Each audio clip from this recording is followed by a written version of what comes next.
আমার চ্যানেলে আপনাদেরকে স্বাগতম। আমি আজকে ভিডিওটা করব, কিছু ভিডিও আপনাদেরকে আমি অ্যাকচুয়ালি দেখাবো ফুটেজ, যেটা আপনারা এখন দেখতেছেন বর্তমানে আপনার স্ক্রিনে। এখন আমি আপনাদেরকে ইংলিশে কিছু বলবো, তারপর আমি এটাকে বাংলায় ট্রান্সলেট করব। So Iran has now released footage it claims shows warning shots fired at United States destroyers. Iran যেটা করছে বর্তমানে, তারা হচ্ছে যে একটা নতুন ছবি, নতুন ফুটেজ রিলিজ করছে, যেখানে তারা দেখাইতেছে যে আমেরিকান যে ডেস্ট্রয়ারগুলো আছে, মানে নৌবহর যে আছে, এইটাকে তারা অ্যাটাক করছে এবং এটাকে ডিস্ট্রয় করছে। কিন্তু এটা কিন্তু একটা কোনো রকমের মানে নর্মাল কথা না যে ইরান অ্যাটাক করছে। এটা একটা বিশাল ব্যাপার হয়ে দাঁড়াইছে, কারণ ইরান রকেট ইউজ করছে, ক্রুজ মিসাইল ইউজ করছে এবং কমব্যাট ড্রোনস ইউজ করছে। এগুলো কিন্তু তারা সাধারণত করে না, বাট এই অপারেশনে আমেরিকার বিরুদ্ধে তারা ইউজ করছে। এবং তারা আমেরিকার যে ওয়ারশিপগুলো আছে, এগুলোর যে আপনার আশেপাশেও যে সমস্ত ছোট ছোট থাকে, আপনার ছোট ছোট যুদ্ধ কামান নিয়ে যেগুলো চলাফেরা করে আর কি আশেপাশে, ওগুলোকেও তারা অ্যাটাক করছে। আমি আপনার একটু এই জিনিসটা, এই ভিডিওটা একটু শুনুন ইংলিশে, যদিও আমি আপনাদেরকে বলবো পরে এটার অর্থটা কি। আপনি একটু শুনুন, ইংলিশে শুনুন।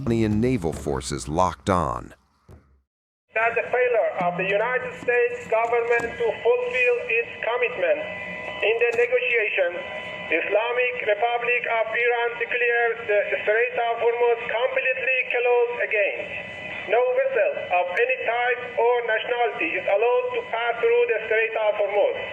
Any vessel ওকে, সো আমি আপনাদেরকে বলি তারা এখানে কি বোঝাতে চাইছে। সেটা হচ্ছে যে তারা বলতেছে এই অ্যানাউন্সমেন্টের মাধ্যমে যে কোনো প্রকার আমেরিকান নেভাল শিপ, এটা আপনার তারা বোঝাইতেছে যে আমেরিকার যে মিলিটারি নেভাল শিপ আছে, ওগুলা তারা বলতেছে ইরানের IRGC এই অ্যানাউন্সমেন্টের মাধ্যমে যে এগুলো সম্পূর্ণভাবে বন্ধ। কোনো প্রকারের অয়েল ট্যাঙ্কার, কোনো প্রকারের কমার্শিয়াল ভেসেল, কোনো কিছুই যেতে পারবে না। সব কিছুকে ইরান একদম কমপ্লিটলি ব্লক করে দিছে, ঠিক আছে।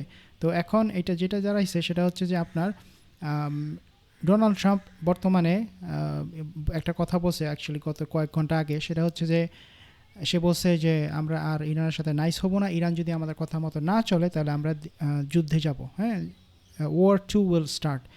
এখন কথা হচ্ছে ইরান যে আক্রমণটা করছে সেটা মূলত তারা করছে কার উপরে? UAEর উপরে, মানে আরব আমিরাতের উপরে। আরব আমিরাতের ইরান বলছে আমরা কমপ্লিটলি ওয়াইপ আউট করে দেবো, মানে আরব আমিরাতকে আমরা পুরোপুরি ধ্বংস করে দেবো। এবং আরব আমিরাত আমরা জানি যে গত একদিন না 2 দিন আগে তারা ওপেক থেকে উইথড্র করছে, কারণ আরব আমিরাত চায় না যে সৌদি আরবের আন্ডারে তারা থাকুক। কারণ ওপেক কাকে স্ট্রং করে? ওপেক স্ট্রং করে মূলত সৌদি আরবকে। তো আরব আমিরাত বলতেছে যে না, আমরা সৌদির সাথে আর নাই, বরং আমরা একা একাই ফাইট করব, আমরা সৌদিকে আর সমর্থন জানাবো না। এখন দেখেন, আরব আমিরাত এমন একটা দেশ যারা নাকি ইসরায়েলের সাপোর্ট করে, ঠিক আছে।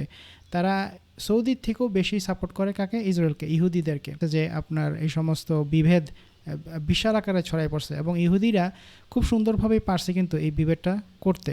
তো ইরান বলতেছে এখন যে ঠিক আছে বাবা, UAE তোমরা সৌদিকে মানো না, তোমরা আমাকেও মানবা না, ওকে নো প্রবলেম, আমি তোমাদেরকে এমন শিক্ষা দিব যেটা তোমরা জীবনে ভুলবা না। কারণ মনে রাখবেন, ইরানের মেইন সূত্রই হচ্ছে কি ইসরায়েল, এবং আরব আমিরাত তাদের মেইন বন্ধুকে ইসরায়েল। সো আরব আমিরাতের উপরে এই কারণে ইরান স্ট্রাইকটা চালাইছে, এবং এই স্ট্রাইকটা আগামী কয়েক ঘন্টার মধ্যে আরও বেশি মানে প্রকট আকার ধারণ করবে। এবং যা বোঝা যাচ্ছে যে আপনার আমেরিকার যে সৈন্যবাহিনী সেখানে আছে, এদেরকে অ্যাক্টিভেট করা হবে, এবং ইসরায়েলের উপর খুব সম্ভবত খুব দ্রুত একটা অ্যাটাক আসতে পারে ইরান থেকে।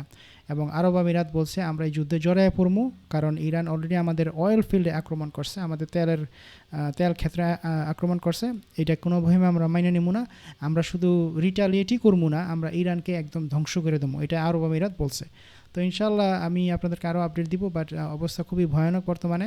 আমার পেজটা ফলো করবেন, সাবস্ক্রাইব করবেন ইউটিউবে। আসসালামু আলাইকুম।